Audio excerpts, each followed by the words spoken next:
Right now at noon, a death investigation underway in the village of Blue Mounds. What law enforcement is saying at this hour. Plus, President Trump suggests sending American criminals to prisons in El Salvador. What he said on a hot mic and publicly about the idea. This is News 3 Now at noon. Thanks for joining us. I'm Josh Spreiter. Right now, a person of interest is in custody in relation to a woman's death in Blue Mounds. The Dane County Sheriff's Office says deputies responded to a disturbance at Smoky Mountain Trail Monday. They identified 2 women involved in the incident. Deputies found a 54-year-old woman with injuries that led to her death. Police say the other woman tried to run away, but deputies eventually found her. We're going to do everything we can to uncover all of the facts of this situation and bring justice and truth to what took place. Sheriff Barrett says there is no longer a threat to the area. This afternoon, an investigation is underway in Stoughton after a man was left hospitalized. Stoughton police say the incident does not appear to be random. Officers responded to East Main Street Monday for a report that a man had been shot. They say there was no immediate threat to the public. The Dane County Sheriff's Office is continuing to investigate. A Grand Marsh man has been found guilty of killing another man and burning his body in rural Juneau County last year. Donald Dahlberg of Grand Marsh is charged with 15 felonies, including first-degree intentional homicide for the death of Floyd Burdick of Grand Marsh. Burdick was found dead on January 18th last year with severe burns in the area of County Highway M at the Oak Ridge Trail parking area. Dahlberg and Burdick were in a car together when Dahlberg shot Burdick in the head 3 times. Dahlberg then allegedly dumped Burdick's body in a snowbank before burning it. Burdick's vehicle was also set on fire. Dahlberg is scheduled to be sentenced on May 23rd. Meanwhile, Crystal Toomer is charged with mutilating a corpse, arson, and 2 counts of felony bail jumping. She is scheduled to return to court next month. A hearing is scheduled for this afternoon for the Maryland man mistakenly deported to El Salvador. The Trump administration and El Salvador's president have signaled they do not plan to take any action despite a Supreme Court order to facilitate his return to the U.S. Natalie Brand reports. Ahead of his Oval Office meeting with El Salvador's president, a camera caught President Trump discussing sending U.S. citizens who commit violent crimes to El Salvador. Homegrowns are next. The homegrowns. You got to build about 5 more places. Yeah, that's big. All right. It's not big enough. Later, in front of a larger group of reporters, the president said his attorney general was looking into the idea. I'm talking about really bad people. Really bad people. Every bit as bad as the ones coming in. Former federal judge John Jones says deporting Americans is unconstitutional, pointing to the 8th Amendment, which prohibits cruel and unusual punishments. Not only chilling, but it's also not going to be legal. The administration is also facing an intensifying legal fight to return a Maryland resident after admitting an administrative error prompted Kilmar Abrego Garcia's deportation to El Salvador last month. A judge ruled in 2019 he could not be returned to his home country for fear of persecution. But the Trump administration alleges he's an MS-13 gang member, something his family and attorney dispute. When President Trump declared MS-13 to be a foreign terrorist organization, that meant that he was no longer eligible for any form of immigration relief in the United States. Last week, the Supreme Court ruled the administration should facilitate Abrego Garcia's return, with Justice Sonia Sotomayor raising concerns about due process. Attorney General Pam Bondi says it's up to El Salvador. Natalie Brand, CBS News, the White House. Maryland Senator Chris Van Hollen says he plans to travel to El Salvador to speak with their president to release the Maryland man. Sitting alongside President Trump at the White House Monday, their president says he has no plans to do so. Well, cooler today, but changes are on the way. First Four meteorologist Jacob Montesano has your certified most accurate forecast. He's out on the weather patio. Very bright out there on this Tuesday. Yeah, the sun kind of coming in and out right now. As I take a look up at the sky, we are seeing partly cloudy skies. And the fact that right now, or rather today, will be the coldest day going forward is definitely a good sign, because as I stand out here, it certainly is not bad at all. Looking at the current radar, we are very dry, but the wind has been keeping those temperatures down. Taking a look at the current temperatures, they are in the 40s, but again, today is going to be easily the coldest day going forward, as we're going to see temperatures likely reaching the 60s pretty much every other day over the next 10. Now, today, that's not going to be the case because we're going to continue to see the winds gusting up around 30 miles per hour. Sustained winds right now between 10 and 20 miles per hour. Some areas are even stronger than 20 miles per hour, specifically in Janesville. And looking at the wind gusts, again, up around 30 miles per hour for some locations. And this is going to continue throughout the day, but we are going to be seeing dry conditions with partly sunny skies for the rest of the day. So when the sun is out, it will feel a little bit better. Temperatures are going to peak around 50, but as I mentioned multiple times, this is going to be the coldest day going forward. I'll talk about the warmer temperatures and our next chance of rain coming up a little bit later. All right, Jacob, we'll see you in Maine weather. Thank you. Today, 7 elders say farewell to the Madison City Council and more are being sworn into service. This comes after a contentious year that included the censure and arrest of District 18 Elder Charles Miadze, who's also departing today. Let's listen in right now at that meeting in progress. Bennett is here. Conklin? Present. Conklin's here. Curry? Here. Curry's here. Duncan? Here. Duncan is here. Evers? Here. Evers is here. Field? Here. Field is here. Madam Mayor for quorum. Thank you. Our first orders of business today are honoring resolutions, but before we begin, let me just say briefly that it has been an honor to serve with all of you. I appreciate your service to your constituents and to our community as a whole. And for those of you who are continuing, I look forward to working with you for at least another year. And for those of you who are stepping down from this body, I hope that you will continue to find ways to work in our community, whether that is through committee service or other volunteer efforts or the work that you do every day. And please know that the city's doors are always open to you. Once an alder, always an alder.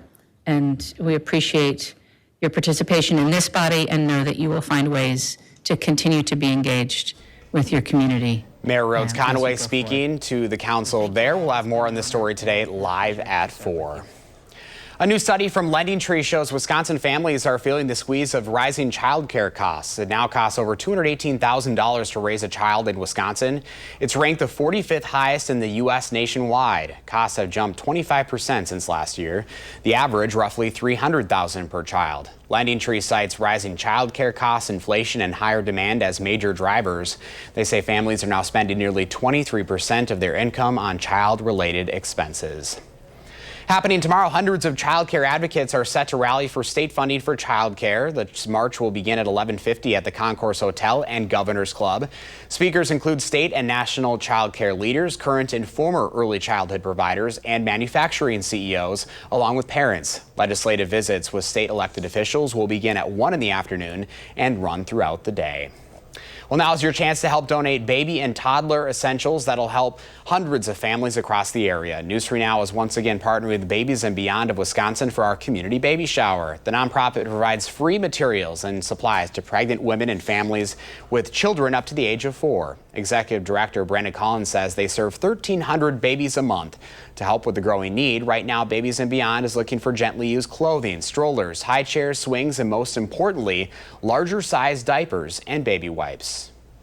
They could be in those for up to a year or longer. So we need those larger sizes. And you can donate right from your home. We have an Amazon wish list, or you can go out to the store and buy a pack and donate them right to the center. We're open for extended hours this week only, 9 to 4. Babies and Beyond is located at 1922 South Stoughton Road in Madison. To find a full list of items, visit our website, channel3000.com. Still ahead for us on a Tuesday afternoon, how Red Robin is giving burger lovers a tasty deal, plus what tech company NVIDIA is announcing for a major investment in the U.S.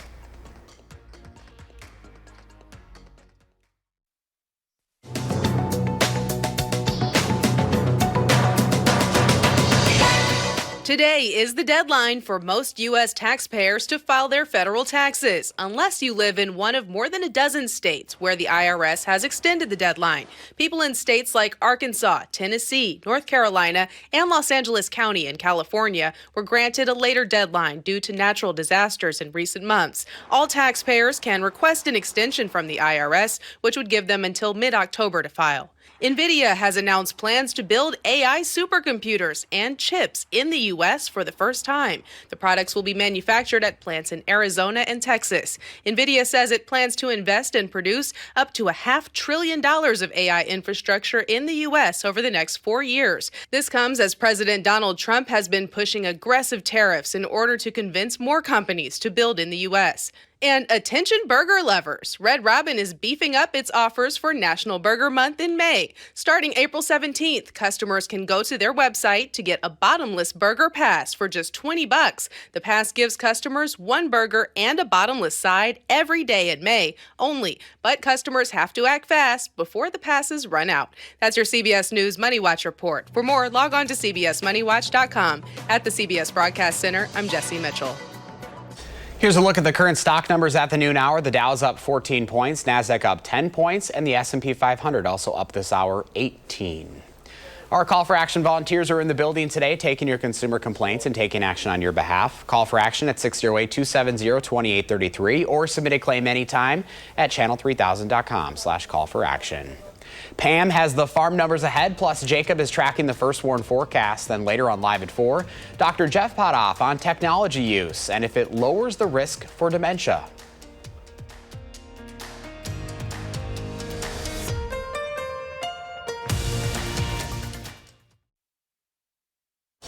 Let's check in now with Pam Bianchi from the Midwest Farm Report. Final day before Farm Babe's on vacay.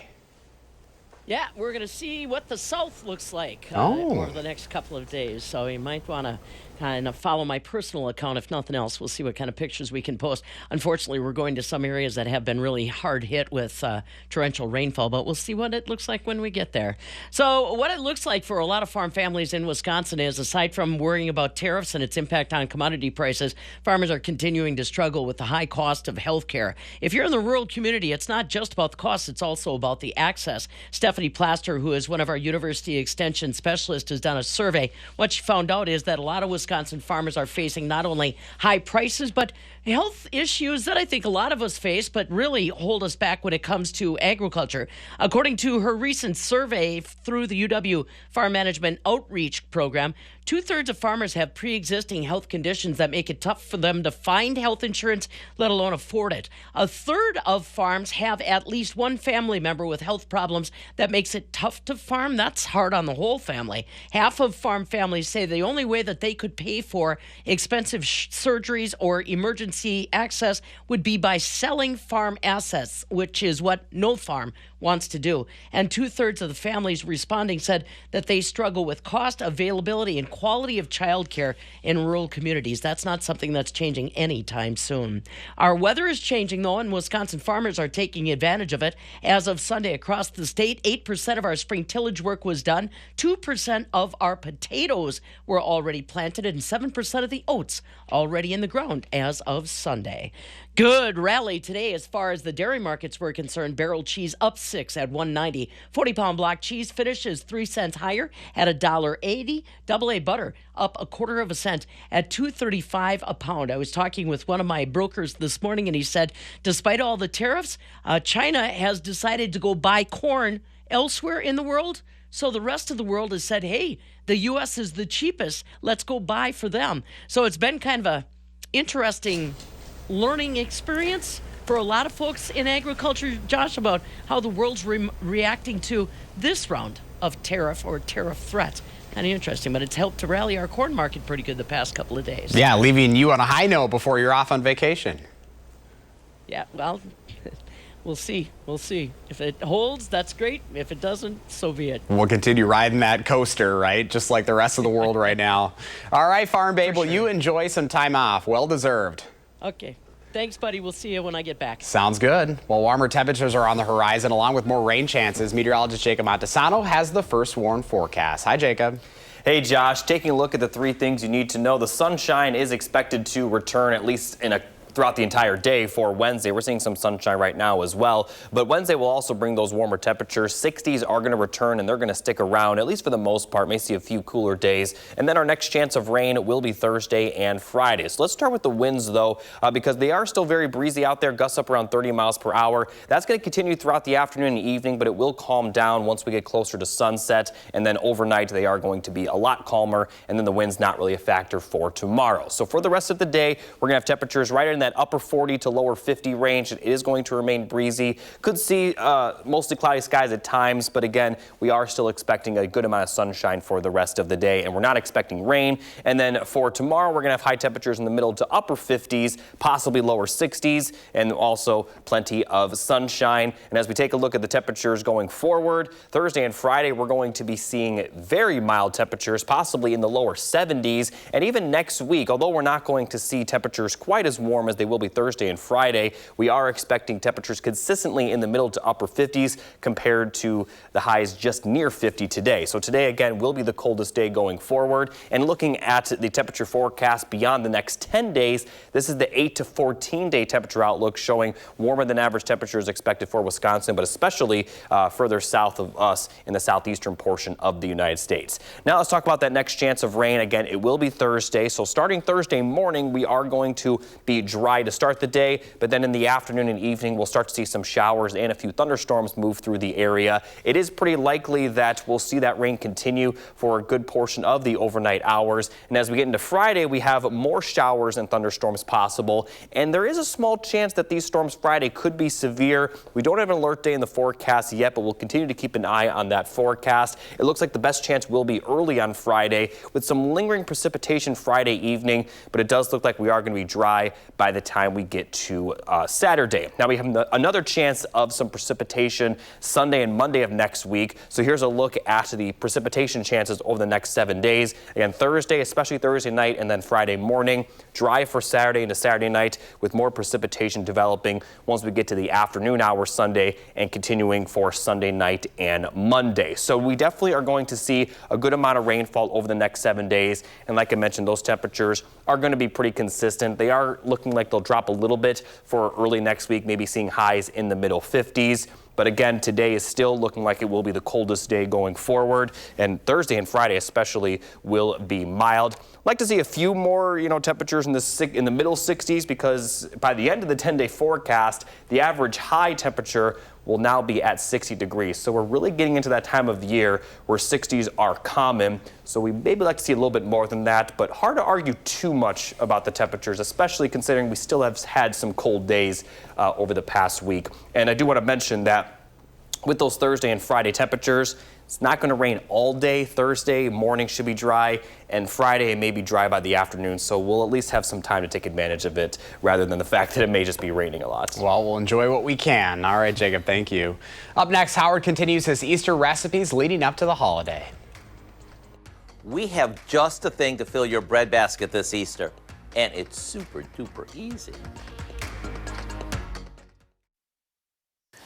Here in the Test Kitchen, we're all about food traditions, especially around the holidays. And one tradition that many of us share at Easter time is serving hot cross buns. And once you've tried our twist on this classic, you'll see how easy it is to start a new tradition that everyone will gobble up. We start with store-bought dinner roll dough, and once it's thawed, we flatten each one into a circle. And you can find these in the freezer case, along with all the bread dough and rolls. They're a real time saver. Next, we place a spoonful of dried cranberries in the center of each piece. Then we pinch the dough around them, forming a ball. Once they're filled, we'll cover them and let them sit on the counter for about a half an hour to rise. After we bake them and they cool, we'll make a cross on the top of each one with a quick throw together lemon glaze. That's it. The sweetness of the glaze and the tartness of the cranberries are the perfect combo to get your family excited about starting a new tradition. To get the recipe for our cranberry hot cross buns, including the glaze, go online now so you can enjoy these just in time for Easter. I'm Howard in the Mr. Food Test Kitchen, where every day we're looking for a festive way for you to say, ooh, it's so good.